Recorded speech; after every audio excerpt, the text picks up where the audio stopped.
Hey guys, Zen here. In today's video, I'm breaking down the radio menu. Every option, every feature, all in one place. By the end of this video, you'll be using it like a pro without ever needing another tutorial.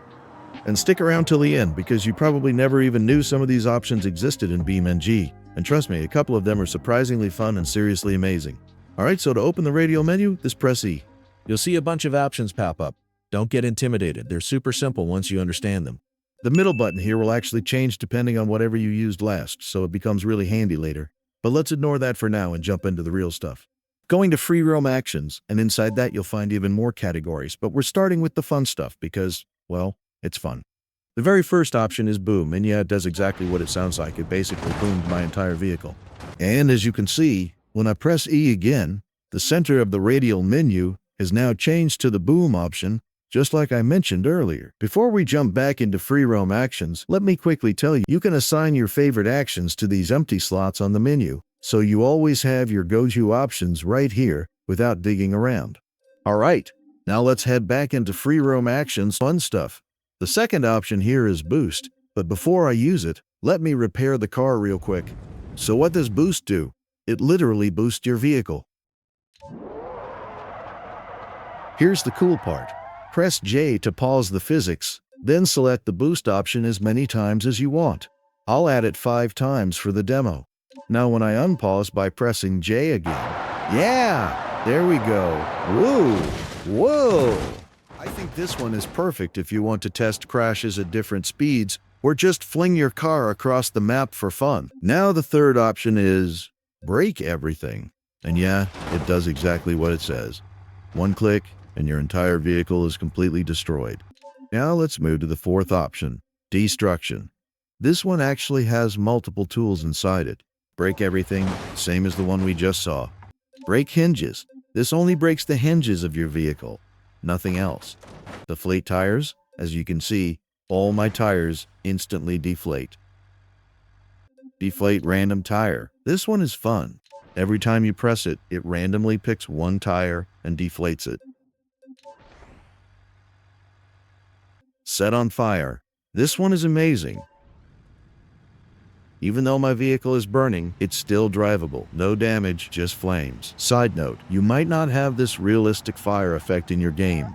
I'll link a tutorial on the I button so you can install this fire mod as well. Extinguish. Instantly puts out the fire. Boom. Same explosion option we saw earlier in the main fun stuff menu. Now let's go back to the main fun stuff menu. And here we have forces. The first option is boost backward. This works exactly like the forward boost we used earlier. Same process, but it pushes your vehicle in the opposite direction. So if I pause the physics with J, select this boost multiple times, and then unpause, you can see it launches the car backwards with that same intensity. Moving on, the next option is Force Field. Let me spawn a few more vehicles so you can really see what this does. Once you select Force Field, keep an eye on here. Let's pick Repulsion. As you can see, anytime my vehicle gets close to another one, it immediately pushes that vehicle away. Now let's select Force Field again and switch to Attraction. This time, any nearby vehicle gets pulled toward my car, kind of like gravity but just focused on my vehicle. Let's turn the Force Field off now. Next option is Fling. This one launches your vehicle slightly upward into the air, and then of course gravity brings it back down. If you select it multiple times, you can actually cause real damage to your car just from the impact.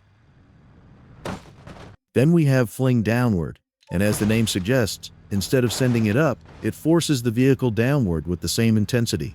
Next is Boost, which we've already used before to launch the vehicle forward. The next option in fun stuff is Other. The first feature here is Open Latches, and as the name suggests, it opens the latches. The second is Close Latches. For some reason, it wasn't able to close this door. Probably just a small error. So let's close it manually. Next, as you can see, I'm able to drive my vehicle because the fuel tank is full. If I select Empty all fuel tanks, it does exactly what it says. Refill all fuel tanks works the same way. Then we have Randomize Colors, which is really fun because you don't have to go to the vehicle menu every time to change colors manually. You can instantly get a random color from here. Next is Random Vehicle, and as you can see, my vehicle has been changed randomly. The random route option will mark and highlight a route for you to follow. Personally, I'm not a big fan of this. There's no undo button or opposite option, so you have to remove the route markers manually. Let me show you how. Go to Options, open User Interface. Scroll down and find Show In-World Navigation Ground Markers. Uncheck it. Also uncheck Show In-World Navigation Arrows. You can also disable the challenge markers here if you want to hide them for now. Next in the Freeroam Actions menu is the Repair section. Flip Vehicle Upright. This is the first option. To show you how it works, let's drop the car from somewhere so it lands upside down. Now, when we choose Flip Vehicle Upright, it simply flips the vehicle back onto its wheels. Very useful for small accidents. Next is Reset All Vehicles. If you make BeamNG shorts or crash testing videos, you'll use this a lot.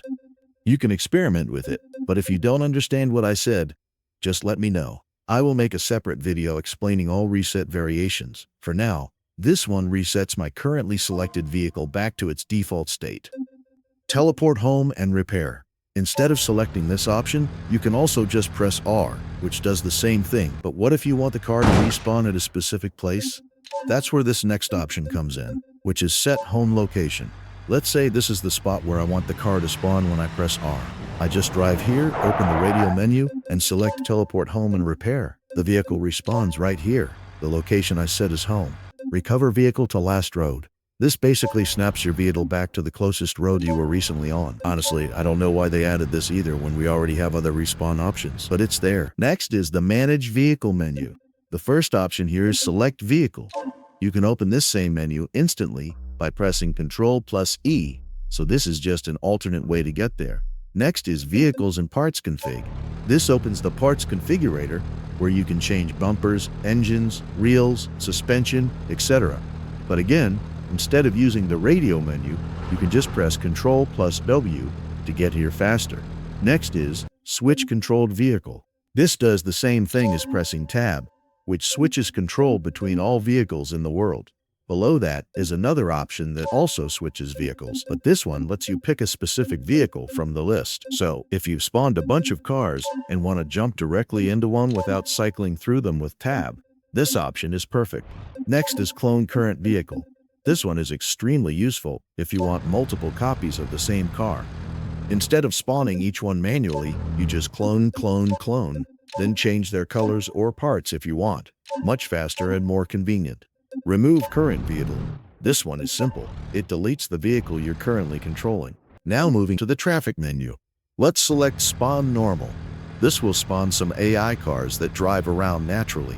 Let me remove them for now. Next is Spawn Pedestrian. BeamNG's pedestrians aren't animated yet, so they just appear standing in a straight line. Honestly, I don't know why they line up like they're posing for a class. Let's go teach them a lesson for that.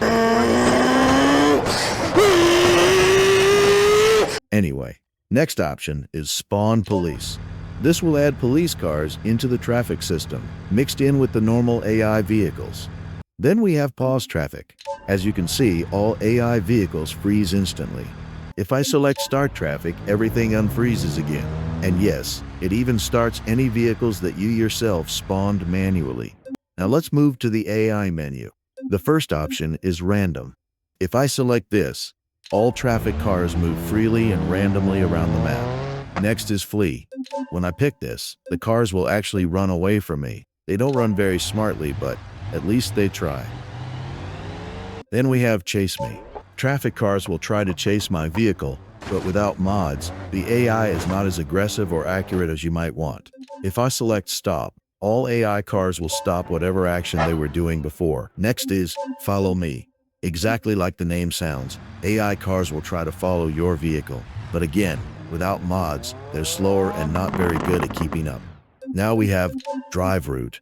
This tells an AI car to follow the route that exists on the map, basically normal road navigation. Next is Race Route. This makes the AI look for any race route available on the map and drive along it at higher speeds. And the last option is Disable, which completely turns off whatever AI behavior they had active. Finally, there's one last menu we skipped earlier. The first option is Save Beam State. This lets you save the exact state of your vehicle at a specific moment For example, after it gets damaged or crushed in a cool way. So let's say I save my vehicle like this. All the dents, broken parts, whatever, it's all stored. Now if I choose Load Beam State, it will bring back that exact damaged version of the car anywhere in the map at any time. Super useful for recreating scenes, making replays, or doing damage comparison tests. Next is the Tire Marks menu. The first option here is Save. This basically saves all the tire marks you've made on the map, kind of like how we save the vehicle with Beam State. Then there is next option to load your saved tire marks again. Honestly, I personally never use these. The third option is Clean, which wipes all tire marks off the roads, and as you can see, next is the option to change the time of day.